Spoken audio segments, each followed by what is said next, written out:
Two ruthless mob generals, one bloody war, and a battle that nearly destroyed the Colombo crime family. On one side, you had Greg Scarpa, the Grim Reaper, Carmine Persco's most ruthless enforcer, a man so feared that his own colleagues thought he was the devil himself. And on the other side, William Wild Bill Cutolo, the muscle behind Vic Arena's rise, a powerhouse in the union rackets, a leader who commanded loyalty, and a man who knew how to make money in war. The Third Colombo War wasn't just another internal mob feud. It was a full-blown street war that turned Brooklyn into a battlefield, left bodies in the streets, and nearly brought down an entire Mafia family. But the real question is, who was the better wartime commander? Scarpa, the cold-blooded executioner with FBI connections, or Cutolo, the fearless leader with an army behind him? In this episode, we break it all down: power, strategy, bloodshed, and betrayal. And by the end of this video, you'll know exactly who was the true general of the Third Colombo War. Let's get into it. Carmine Persco had a problem, a big problem. Despite being sentenced to 100 years in prison during the commission trial, Persco refused to let go of power. From behind bars, he still called the shots, making it clear that the Colombo crime family belonged to him and his bloodline. The feds had cracked down on all 5 families. Convictions hit hard, but no family suffered more than the Colombos.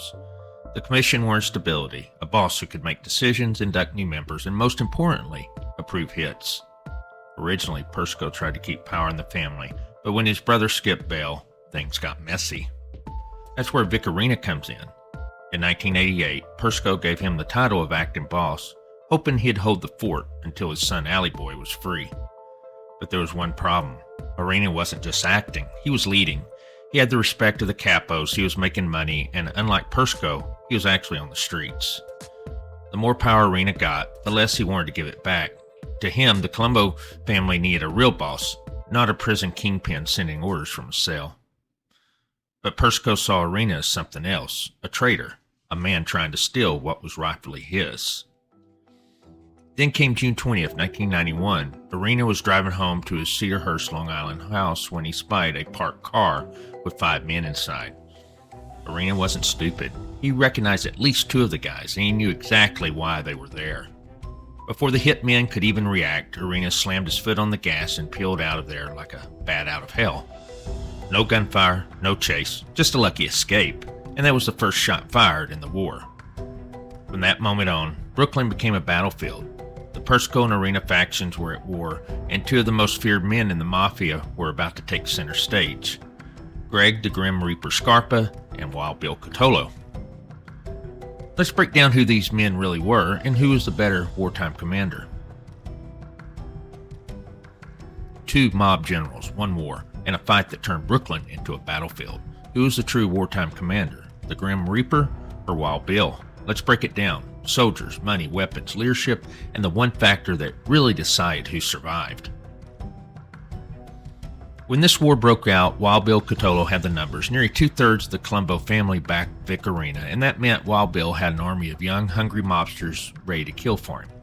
They weren't old school guys just sitting in social clubs talking about the good old days. These were shooters, eager, ambitious, and looking to make a name for themselves. On the other side, Scarpa's crew was smaller but deadly. They were made up of loyalists, old-school killers, men who had been with Persco for decades. Cutolo had more soldiers, but Scarpa, he had killers. Money fuels war, and Cutolo had more of it. He controlled major union rackets, including Teamsters Local 861 and District Council 37. That meant millions in no-show jobs, union contracts, and kickbacks. More money meant more soldiers, more bribes, and more power. Scarpa had money too, but not Cutolo-level money. His operations were smaller, more traditional, bookmaking, extortion, and loan sharking. With fewer guys, he had fewer streams of cash. Cutolo had the financial edge, but money alone doesn't win wars. Both sides came armed to the teeth: handguns, shotguns, machine guns, even piano wire for the up-close jobs. Every soldier in the war carried heat, and when a hit was called, both sides had no problem pulling the trigger. No clear advantage here, everyone was strapped. Wild Bill Cutolo was everything you'd expect in a mob leader, charismatic, respected, and he lived by the code. He believed in Cosa Nostra, the way it was supposed to be. Scarpa, unhinged, reckless, a mad dog off the leash. And like Cutolo, he didn't command respect, he demanded fear. And worst of all, he was working with the feds. In the Mafia, being an informant was a death sentence, but Scarpa got away with it for decades, and that made him dangerous. Scarpa wasn't just feared, he was a walking nightmare. When Scarpa rubbed someone out, he'd send the number 666 to his crew, a calling card from the Grim Reaper. Unlike most bosses who ordered hits, Scarpa actually did them himself. He wasn't afraid to get his hands dirty, and that made him terrifying. Scarpa had something no other mobster had, a direct line to the FBI. His FBI handler, Lynn DeVecchio, fed him classified information, and that meant Scarpa knew where Arena's guys were, where they were moving, when they were moving, and even when they were planning to hit him. It's one thing to have a good crew, it's another thing to know your enemy's every move. Arena had John Gotti and the Gambino family behind him, but Persco had Chin Gigante and Gaspipe Casso in his corner, and that meant Arena wasn't getting any help from the Mafia Commission. In the end, no one came to help either side. Scarpa didn't just fight this war, he orchestrated it. Every hit, every ambush, every move was calculated, and he turned the streets into his chessboard. Cutolo was a strong leader, but Scarpa was a war strategist, and in the end, that made the difference. The war ended not with a bang, but with an arrest. When the feds took down Vic Arena in 1992, the Persco faction claimed victory. But it was a hollow victory. The Colombo family never recovered. They lost too many men, too much power, and too much respect. When the war was over, the bullets stopped flying, but the bloodshed didn't end. Both generals met brutal fates, but in very different ways. By 1992, Scarpa was already a marked man. The war had taken its toll, and his enemies weren't even gone. But it wasn't a hit that finally took him down. It was his own recklessness. December 29, 1992, Scarpa, even while under house arrest, was still out on the streets, running things his way. A dispute with two Lucchese associates over a dope deal gone bad led to an all-out shootout. Scarpa, already weakened from illness, took a bullet to the eye. But in true Scarpa fashion, he didn't panic. He poured Scotch whiskey on the wound and told everybody he'd be fine. That's who Scarpa was, a lunatic to the end. But not even Scarpa could outrun justice forever. In 1993, the feds finally took him down, convicted for 3 murders, sentenced to life in prison. But prison wasn't what killed him. AIDS did. In the late 1980s, Scarpa needed a blood transfusion after an ulcer surgery, but instead of using the hospital supply, he took blood from a fellow mobster, a bodybuilder who had been using dirty needles. By 1994, AIDS had eaten him alive. He died behind bars, a shell of the feared Grim Reaper he once was. Wild Bill Cutolo thought he had survived the war, but in the Mafia, peace is never permanent.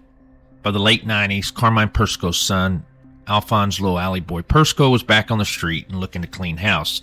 He still saw Cutolo as a threat. On that day, Persco set his plan in motion. He called Cutolo for a meeting, and in the Mafia, when you're invited to a meeting like this, you don't come back.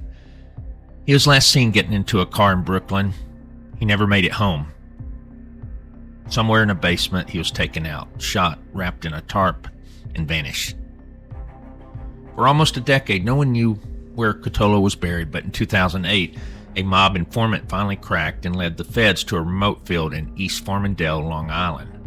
Wrapped in that same tarp, Cutolo's remains were finally found, his body hidden away like old garbage. It took 9 years, but Wild Bill was finally put to rest. Too little, too late.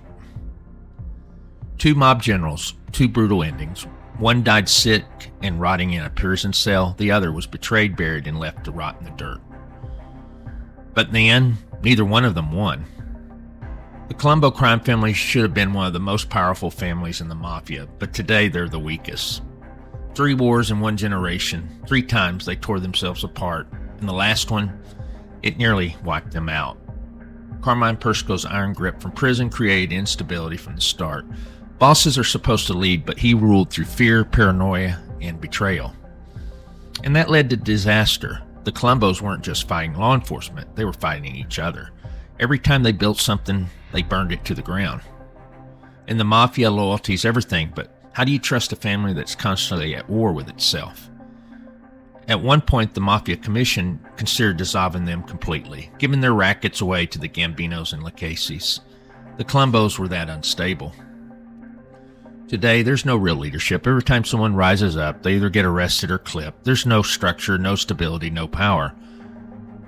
The other four families, they still move in the shadows. But the Colombos, they're a shell of what they used to be. The Third Colombo War didn't just take out soldiers, it took out the entire family, and the scars from that war, they never healed. And that is what happens when a mafia family destroys itself. So after everything, who was the better wartime commander? Greg Scarpa, the ruthless executioner, a man who didn't just order hits, he carried them out himself, a true grim reaper, feared even by his own men, or Wild Bill Cutolo, the ambitious powerhouse, a leader who built an army, controlled the money, and commanded loyalty like a true Cosa Nostra boss. Both men played their roles in the most destructive mob war of the 20th century, but when the dust settled, only one side remained. Now I'll turn it over to you. Who do you think was the better wartime commander? Drop your answer in the comments below. Let's hear your take. If you love real mob history, the real stories behind the headlines, make sure to hit the like button, subscribe, and turn on notifications. We've got more deep dives into the world of organized crime coming soon. You don't want to miss it. Until next time, take care, stay safe, and God bless you always.